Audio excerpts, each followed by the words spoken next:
Audie Murphy, the most decorated man of World War II, who went on to become a movie star, was found dead this afternoon in the wreckage of a light plane in the hills of Virginia. Audie Murphy was America's most decorated war hero, a brave soldier turned movie star. To many, he was a symbol of courage and strength. But behind the fame, something did not add up. His sudden death in a plane crash shocked the world, but now, new questions are being asked, and the answers are troubling. The Audie Murphy mystery is far from over. Strange facts, missing details, and whispers of silence point to a story darker than anyone expected. Was it just an accident? Or was someone trying to hide the truth? The deeper we look, the more chilling it becomes. What happened to Audie Murphy? Join us as we reveal the mystery that is worse than we thought. Audie Murphy's brave journey. Audie Murphy was a young boy from Texas who may have seemed shy but was very brave. His life was greatly influenced by war, and he faced many challenges. He joined the army by lying about his age, but his actions after joining were what mattered most. His first story is remembered as one of the most remarkable in American history. Audie was born on June 20, 1922, close to Kingston, Texas. This date would later be a topic of discussion, but it was the day the world greeted a boy who would become a famous soldier. Following the Japanese attack on Pearl Harbor, the U.S. joined W2. When Audie turned 17, he enlisted in the Army with a strong desire to serve his country. Despite his small size and young age, he faced doubts and showed he had a strong determination. He was sent to Camp Wolters in Texas for basic training. Due to his young appearance and small stature, he earned the nickname Babyface. However, Murphy was not there to show off his looks. He was there to serve, fight, and protect. Despite his ordinary appearance, he had inner strength. He put in a lot of effort during training, and eventually, the same young man who was once teased was making progress in his military career. During the war, Murphy traveled to different places to fight. He showed courage in North Africa, Sicily, and participated in the landings at Anzio. He continued fighting across France. Despite starting as a private, he was promoted to staff sergeant due to his leadership and bravery. He was then given a battlefield commission to become a second lieutenant at just 19 years old, even though his papers stated he was 20. On January 26, 1945, a significant event occurred near Holtzwihr in France. The weather was cold and the terrain was rugged. Murphy had become the leader of Company B, 15th Infantry Regiment, 3rd Infantry Division. On that day, his company faced a strong assault from German tanks and soldiers. The air was chaotic with the sounds of battle. Smoke filled the sky, and the situation became perilous quickly. Recognizing the danger, Murphy instructed his soldiers to retreat to a safer, wooded area close by. However, he chose to remain at his post holding a field telephone, requesting artillery backup. He mentioned later that he requested fire on his location because the enemy was very near. Despite the scary situation, he remained steadfast. A U.S. tank destroyer named an M10 Hellcat was hit nearby, and flames started to come out of it. The crew ran for safety, but Murphy ran towards the burning vehicle instead of away. Despite the risk of explosion, he didn't hesitate and climbed on top of it to operate the machine gun. He found himself standing on a burning tank destroyer, vulnerable and outnumbered by approaching German soldiers. The extraordinary events that followed were astounding. Murphy started shooting the machine gun, hitting enemy troops as they approached. Despite facing enemy fire, he remained steadfast. German soldiers were being taken down. The tanks, which were once advancing with confidence, started retreating when they saw that they were no longer supported by their infantry. The fight continued for almost an hour. The German soldiers did their best to defeat him, but they were unsuccessful. At one moment, the enemy troops came very close to him, only 10 yards away. Despite being gunned in the leg, he continued to fight. He remained in his position until he ran out of bullets. After that, he went back to his unit. He declined medical assistance and instead prepared his soldiers for a counteroffensive. As a result, the company fought back and compelled the Germans to withdraw.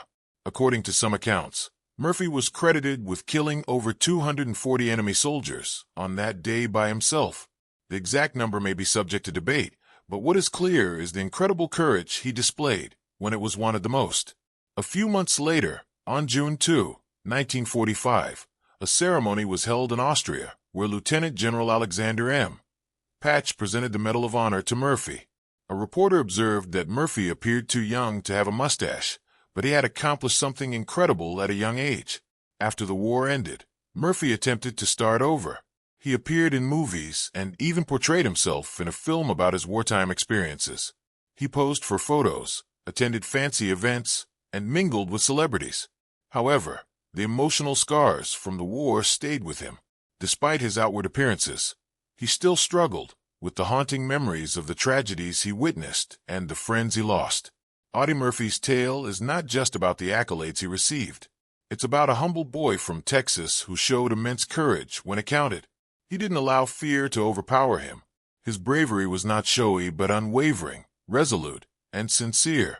During wartime, he gave his all, and even afterwards, he continued to strive to lead a life that honored the peace he fought for.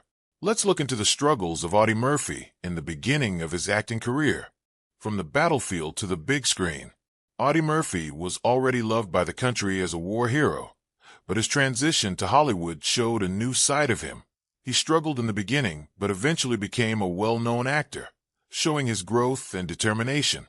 From 1948 to 1969, he starred in over 40 movies and a TV series. However, beneath his successful career was a quiet man still coping with life after war. The story started in a calm but unexpected manner. Actor James Cagney noticed Murphy on the front of a Life magazine from 1945 and was impressed. He decided to bring Murphy to Hollywood, along with his brother William, and signed him to their production company. They provided Murphy with training in acting, voice, and dance, but he never ended up in any of their movies. Their collaboration came to an end in 1947 after a disagreement. Murphy persevered and decided to live at Terry Hunt's athletic club in Hollywood until 1948. While there, he dedicated himself to enhancing his acting abilities. Under the guidance of Estelle Harmon, an acting coach, Murphy rehearsed lines and delved into works by renowned playwrights like William Shakespeare and William Saroyan. This practice boosted his confidence and improved his communication skills. Although he wasn't perfect, Murphy was making progress. When a Hollywood writer named David Speck McClure befriended him, things started to change. McClure assisted him in writing his memoir titled To Hell and Back, which talked about his experiences as a soldier. The book helped to keep Murphy famous. With the help of his connections in the industry, McClure helped Murphy secure a small role in the movie Texas, Brooklyn, and Heaven in 1948. That small role marked a new start for him. Meanwhile, Murphy was in a relationship with actress Wanda Hendricks. Through her connections, Hendricks' talent agent helped Murphy land a minor part in the movie Beyond Glory, which also featured Alan Ladd. Gradually, Murphy's presence started to be seen on the big screen, albeit briefly. In 1949, Murphy's major opportunity came with the movie Bad Boy, where he landed his first starring role. The investors initially preferred someone else for the lead role, but the film production was only approved if Murphy was cast. Despite some initial reluctance, the studio eventually agreed, and it turned out to be a wise choice. Shortly after that, Universal Studios gave Murphy a 7-year deal. He would be paid $2,500 each week, which was considered a big amount back then. His movie as part of this new contract was The Kid from Texas in 1950, in which he portrayed Billy the Kid. He then appeared in 2 more films, Sierra, which he starred in alongside his wife at that time, Wanda Hendricks, and Kansas Raiders, where he played Jesse James. In 1951, MGM borrowed Audie Murphy from Universal and paid him a lot of money to star in The Red Badge of Courage, a movie directed by John Huston. Murphy and Huston had a good working relationship, and they teamed up again in 1960 for another film called The Unforgiven. In 1952, Murphy starred in only one movie called The Duel at Silver Creek. He collaborated with director Don Siegel, with whom he would also work on The Gun Runners in 1958. The next year, he appeared in westerns like Column South and Tumbleweed, taking on different characters to enhance his acting skills. In 1954, Murphy played the lead role in Destry, a retelling of the movie Destry Rides Again. The film was directed by George Marshall and was inspired by a popular character from Max Brandt's books. Let's look into it. A life of fame and private side. Audie Murphy, a highly decorated American soldier from World War II, had a personal life that was as intricate as his military and acting careers. Beyond what people saw, he went through love, loss, money troubles, and emotional battles. Even though there were happy times in his post-war life, he also faced challenges that pushed his limits. In 1949, Murphy wed actress Wanda Hendricks. Unfortunately, their marriage was brief as they split in 1951. The divorce marked a disappointing end to what had started optimistically. However, Murphy quickly found love again. Only 4 days after his divorce, he tied the knot with Pamela Opal Lee Archer, a former stewardess. Their relationship brought a sense of stability to his life, and they had 2 sons, Terry Michael and James Shannon, together. Murphy cared deeply for his family and took immense pleasure in his role as a father. Outside of his personal life, Murphy had a deep love for horses. He had ranches in Menifee, California, and Pima County, Arizona, where he bred quarter horses. These ranches served as tranquil retreats for him, away from the busyness of Hollywood and the reminders of war. His horses competed at the Del Mar racetrack, and he dedicated a significant amount of resources to this passion. Raising and racing horses brought Murphy joy and a sense of peace that he found hard to come by in other aspects of his life. However, things were not all going well for him. He started to have financial difficulties. Murphy, like many people, made investments that ended up failing. His biggest loss was in 1968 when he lost $260,000 in an oil investment in Algeria. Additionally, he was having issues with the IRS because of unpaid taxes. He struggled with money problems for years, leaving him in a tough financial situation. Even though Murphy faced challenges, he remained true to his beliefs. He was frequently offered opportunities to promote cigarettes and alcohol in commercials, which would have made him rich. However, he consistently turned them down. He was concerned about setting a negative example, especially for his young fans. Murphy understood that being famous meant having a certain level of accountability, and he took that responsibility seriously, even at personal expense. Murphy faced more than just financial difficulties. He also struggled with a fierce temper and found himself in violent situations at times. His quick reflexes, which had been beneficial during his time in the military, became a problem in civilian life. In May 1970, he was arrested in Burbank, California for battery and assault with intent to commit executed after getting into a fight with a dog trainer. He was accused of firing a gun, although he denied it. Eventually, all charges against him were dropped. This incident highlighted how easily conflict seemed to find him and how challenging it was for him to move on from his wartime experiences. Despite facing personal challenges, Murphy maintained his ties to the military. Following World War II, his favorite 36th Infantry Division became part of the Texas Army National Guard, led by his friend Major General H. Miller Ainsworth and Brigadier General Carl L. Finney. When the Korean War began in 1950, Murphy embarked on his second military adventure. He was appointed a captain in the Texas Army National Guard and participated in summer training camps to assist in training new soldiers. He also permitted the Guard to utilize his image for recruitment efforts. Murphy wanted to continue serving in the military while pursuing his film career. He was disappointed when his unit was not sent to Korea. In 1951, he requested an active status due to his busy film schedule. However, he returned to active duty in 1955 and was promoted to major in 1956.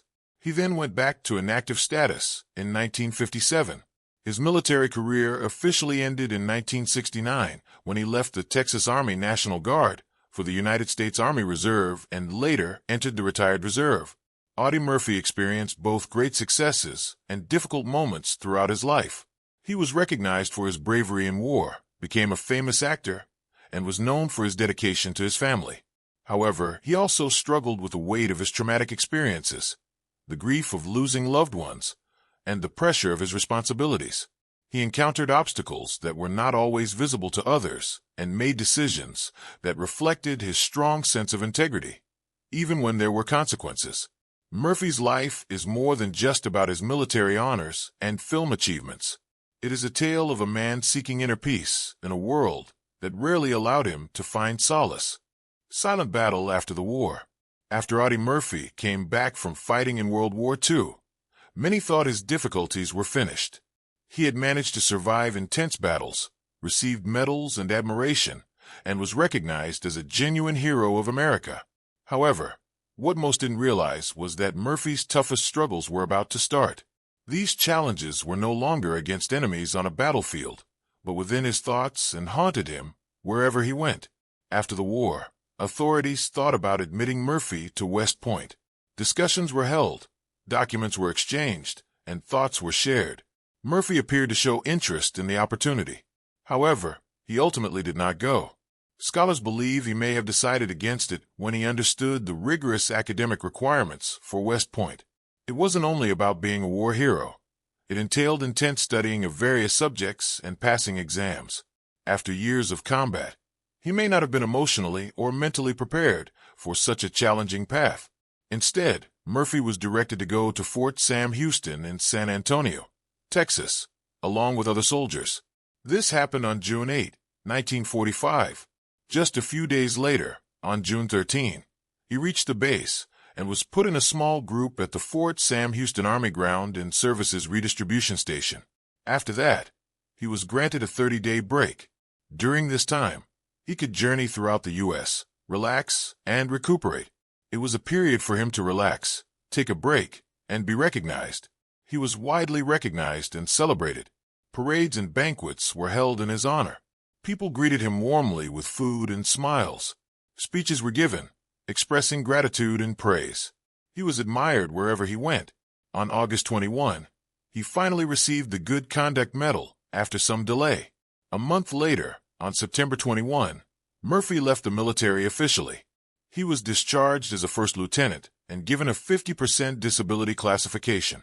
He then joined the Officers Reserve Corps to maintain a connection to the military world without full-time duties. However, despite being viewed as a hero by the public, Murphy was struggling with inner pain. He experienced sleepless nights and was plagued by nightmares. Memories from the war constantly resurfaced in his mind. To cope with his anxiety, he kept a gun under his pillow as a precaution against potential danger. These unsettling emotions lingered with him for an extended period of time. In 1947, a medical examination showed how much he was suffering. He had frequent headaches and sometimes vomited. He found it difficult to sleep and had ongoing nightmares. To sleep better, he started taking sleeping pills. While they provided temporary relief, they didn't cure his condition, only masked the symptoms. Over time, he became dependent on a harmful substance known as Placidil. This substance helped him relax and sleep. However, by the 1960s, he realized that this reliance was becoming a problem. He made a courageous choice to overcome it. He isolated himself in a hotel room for a week to deal with the withdrawal symptoms alone. It was tough, but he was able to overcome the addiction. Despite this, Murphy continued to struggle emotionally. While he had always been a serious person, his mood became darker and more intense after the war. Those closest to him were sometimes worried about the depth of his emotions. His first wife, Dixie Wanda Hendricks, even said he threatened her with a gun during a difficult moment. She also witnessed how deeply he was impacted by the pain of others. For instance, after watching a video of German war orphans, he cried uncontrollably, feeling overwhelming guilt and sadness. Murphy used poetry as a way to convey his emotions. He started writing to let out his feelings that were bottled up inside. One of his poems, "The Crosses Grow on Anzio," showed his sadness and recollections. He put this poem in his book To Hell and Back, but credited it to a made-up character instead of himself. Murphy openly shared his challenges and talked about them, especially when he saw new groups of soldiers coming back from the Korean and Vietnam Wars. He wanted people to comprehend the inner struggles these men faced after the wars. Back then, it was known as battle fatigue or shell shock, but Murphy believed it was deeper than that. He urged the government to focus more on these emotional wounds and offer meaningful assistance to those in pain. His hard work was recognized. Even after he passed away in 1971, a new law was proposed by the U.S. Congressman Olin Teague just 5 months later. This resulted in the establishment of the Audie L. Murphy Memorial VA Hospital in San Antonio. The hospital provided assistance to many veterans and became a part of the South Texas Veterans Healthcare System. Audie Murphy's journey didn't stop after the war. The final flight and everlasting echo. On a calm day in May 1971, the world mourned the loss of Audie Murphy, a highly respected war hero who had survived the terrors of World War II with incredible bravery.